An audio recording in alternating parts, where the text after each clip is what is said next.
This is Father Michael Stalla, the spiritual advisor for Hope's Garden, and today I'd like to talk to you about theology of the body. Just a brief introduction. This teaching of theology of the body comes from the teachings of Pope John Paul II, who is now a saint of the Church. He wanted to explore the understanding of why we are man and woman, what was God's intention with creating us as two different genders, but more than that, then what does it mean about our relationships, about marriage, about us as individual people in our understanding of ourselves in the context of a community. So I can only do a brief understanding about this because it would take volumes. It would take weeks and weeks and probably years of study in order to read all that there is to learn about it. One of the theologians who has brought much attention to theology of the body here in the United States is Christopher West. And so a lot of the teachings that I have really stem from his teachings as he began to put it into context of our American experience and the examples of our lives, what it means to apply the theology of the body.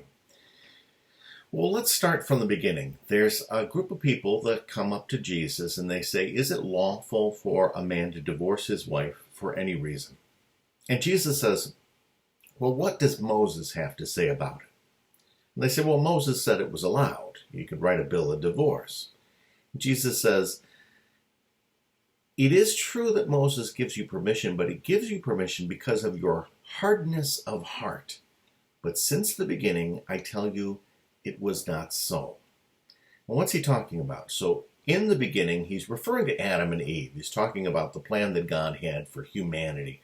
And God designed us in such a way that we would be complementary to one another, that we would be helpful to one another, that we would enrich each other's lives so that men and women were made for each other.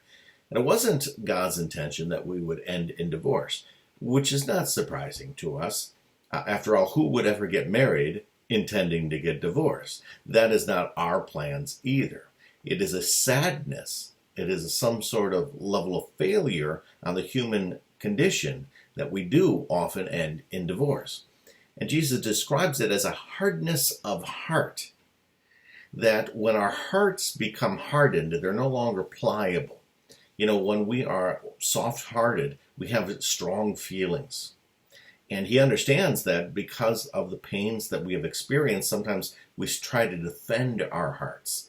And when somebody offends us, which is going to happen here on earth, it's going to happen throughout our lifetime, when somebody offends us, especially something so sensitive and intimate as those we trust most, those that we love, those who are in our families, a husband and a wife, that can create a hardness of heart where we stop being able to forgive one another, we stop being willing to risk intimacy, letting somebody in to then affect us in a very serious way. So he says that's hardness of heart. And because of your hardness of heart, because you just couldn't seem to get past the fact that we are vulnerable, that we are fragile, and that other people sometimes do offend us, you no longer have hope that that marriage, that complementarity can continue. So what is Jesus saying here as we apply it to our day today? He's saying, I want you to really get married for the right reasons. I want you to treat your marriage as something holy and sacred. I need you to work on developing that understanding of marriage and kind of stray away from some of the tendencies we have of following the advice of this world or putting up with a false understanding of marriage. In the story of creation, Adam was placed in the garden, chapter 2 of Genesis, and everything was given to him as a gift. And yet, Adam found himself very lonely. He found himself longing for someone with whom to share the eternity with, the paradise he was given. And God realized that, Adam is the top of the food chain. He's unlike any other creature. But that does make him feel lonely. So he gives him a helpmate taken from his rib and formed out of his own flesh and bone is one equal to him, yet distinct in a very important way. And that Adam, according to John Paul II, was so excited to see this new creature, he fell in love with her right away. Her beauty drew him to her. But more than that, he now saw an equal with him. It wasn't another object that was just a gift for him to use.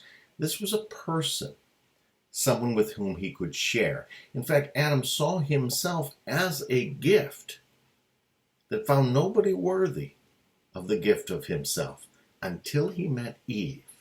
John Paul II would go as far as to say, it was in paradise until Eve arrived. The woman, the masterpiece of God's work. And Eve, of course, has central to her identity that she is supposed to be a gift for him. Now, if that's the end of the story, we'd say, well, then how come our world, our relationships, our experiences don't match what was the intention of God? Well, we'd say, well, chapter 3 of Genesis, sin enters into the picture. You know, the serpent, he's not supposed to come into the garden, but Adam doesn't know to defend against the serpent yet. He's never had a temptation. And Eve doesn't know you don't talk to the tempter. You know, you can see right there that already we're dealing with a type of poetry, an imagery. I mean, snakes don't talk, we know this, but it's really the devil, and it's probably more of an internal voice rather than an external voice, but it's not coming from themselves. It's coming from some spiritual outside reality that is now starting to attack them. And Adam should have defended against the serpent. Don't let those things into your family, into your home. But he doesn't know better. He really doesn't. He imagines that all creatures, all realities are somehow safe. But he doesn't know this is a poison. Of course, Eve doesn't know this either. And when Eve speaks to the serpent kind of tricks her by saying something that he knows is wrong. Absolutely knows is wrong. Is it true that you can't eat from any of the trees of the garden? Well, he knows that's wrong. He's not actually asking a question. He's just trying to get into her mind. And she entertains this. She says, no, that's not true. We're allowed to eat from any of the trees. Well, except for that one. That one, if we ate from that tree, it is the knowledge of good and evil. And we will surely die. And then, of course, the serpent says, you're not going to die. Knowledge is power, and God's trying to keep you down. If you had knowledge, you'd be like gods. And so she begins not to trust God's plan, God's motivations. She wants to follow her impulse over the law given by God. And she eats of the forbidden fruit. And of course, Adam does too, because he doesn't even say anything. They're kind of like doing this together. She was just the spokesperson of the moment. And the result of the sin, the very first thing is they noticed that they were naked. Apparently they'd been naked up to this point, and it's not like they were blind to that nakedness. Adam saw how beautiful she was and was drawn to her. And same with Eve, I'm sure, as she was drawn to his beauty. But now, seeing their nakedness, they feel an insecurity. Like you're looking at me, not with the respect of who I am, but as an object, with something that should be manipulated and used. You're looking at me like everything else in the garden. But I'm not like anything else. I'm a person worthy of respect. Because of this, John Paul II says this is the main problem with pornography.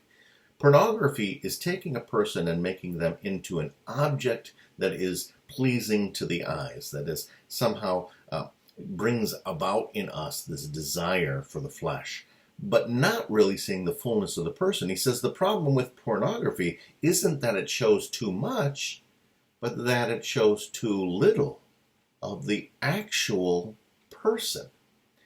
And you can see the role of clothing at that point is to put on dignity so that you see the real me and that you're not distracted by these other things that become desires, but that you see the person who's not a thing, a person who is worthy of a respect, and not just somebody that you take from, but somebody that you can be a gift to. So this gifting to one another becomes the complementarity. In fact, God had designed us so you couldn't live alone.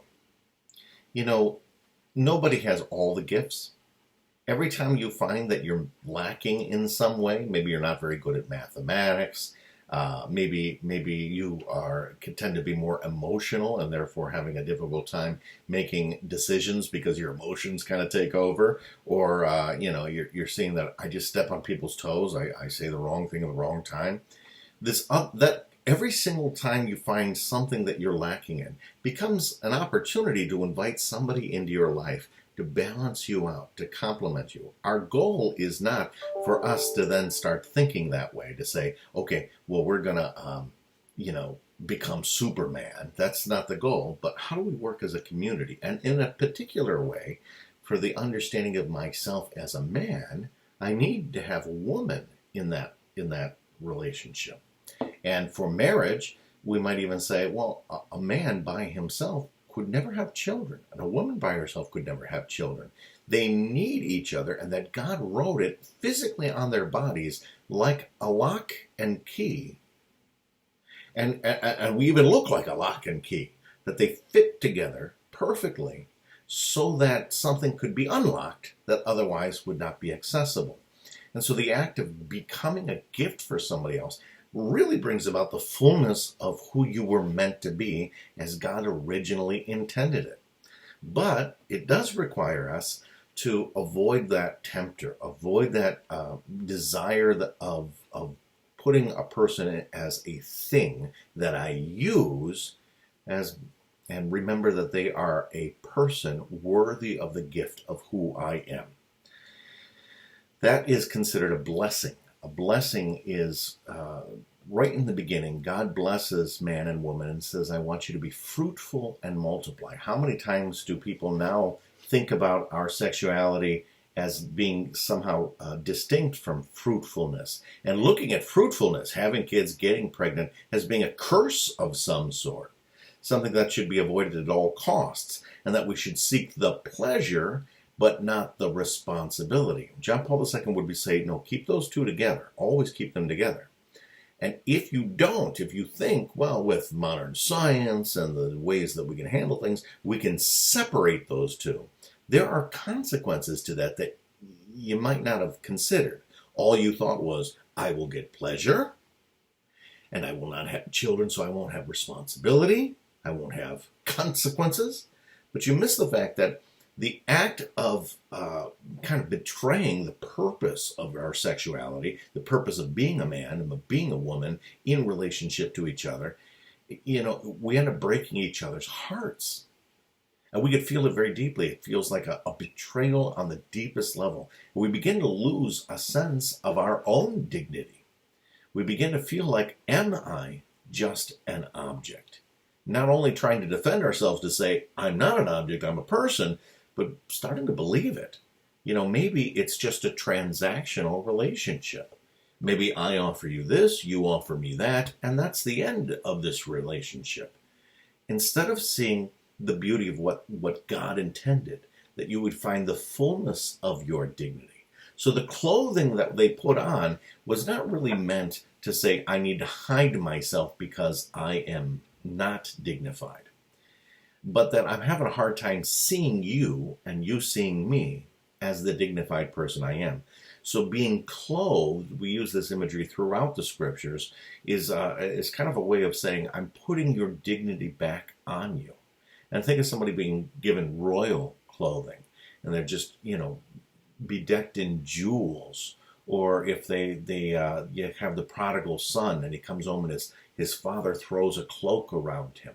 And he doesn't do so to hide him. He does so to lift up his dignity, so that when people see them, they don't see this poor, wretched man, but that they recognize him as the son of the Father. And so there's a deep sense of the clothing that God then gives them is to restore a dignity that had been lost in some way. Unfortunately, we continue to fall into this pattern with the original sin.